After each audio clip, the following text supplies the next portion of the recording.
કપડવંજ ખાતે બહુચરાજી માતાના પ્રાણ પ્રતિષ્ઠા મહોત્સવ સાથે અખિલ ભારતીય કિન્નર સંમેલન યોજાયું। કપડવંજ ખાતે નાત મેળાવો સંમેલન તેમજ બહુચરાજી માતાના પ્રાણ પ્રતિષ્ઠા મહોત્સવનો ભવ્ય કાર્યક્રમ યોજાતો। શ્રી દાદા ગંગારામજી કિન્નર અખાડા વૈષ્ણવ સંપ્રદાય દ્વારા બહુચરાજી માતાના પાવન ધામ ખાતે આ મહોત્સવનું આયોજન કરવામાં આવ્યું હતું। કાર્યક્રમમાં સરસ્વતી સોસાયટી, નાની રત્નાકર માતા, માસીબાનું અખાડું તેમજ કપડવંજ વિસ્તારના અનેક કિન્નર અખાડાઓના પ્રતિનિધિઓ અને અનુયાયીઓ મોટી સંખ્યામાં ઉપસ્થિત રહ્યા હતા। સમગ્ર કાર્યક્રમ ધાર્મિક આસ્થા અને સામાજિક એકતાનું પ્રતીક બન્યો હતો।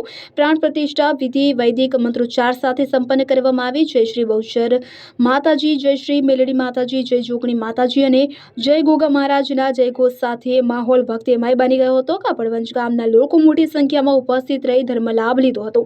આ પ્રસંગે કટલાલ તાલુકાના ધારાસભ્ય રાજેશભાઈ ઝાલા, ગામના સરપંચ તથા ભારતીય જનતા પાર્ટીના હોદ્દેદારો અને કાર્યકરો હાજર રહ્યા હતા। ઉપસ્થિત સાધુ સંતો અને આગેવાનોનું સાલ અને ફૂલહારથી સન્માન કરવામાં આવ્યું હતું। કાર્યક્રમને સફળ બનાવવા બદલ કપડવંજ પોલીસ સ્ટાફ અને પત્રકાર મિત્રોને આભાર વ્યક્ત કરવામાં આવ્યો હતો। સમગ્ર મહોત્સવ શાંતિપૂર્ણ અને ભવ્ય રીતે પૂર્ણ થયો હતો। પ્રણવ પટેલ, હાલોલ।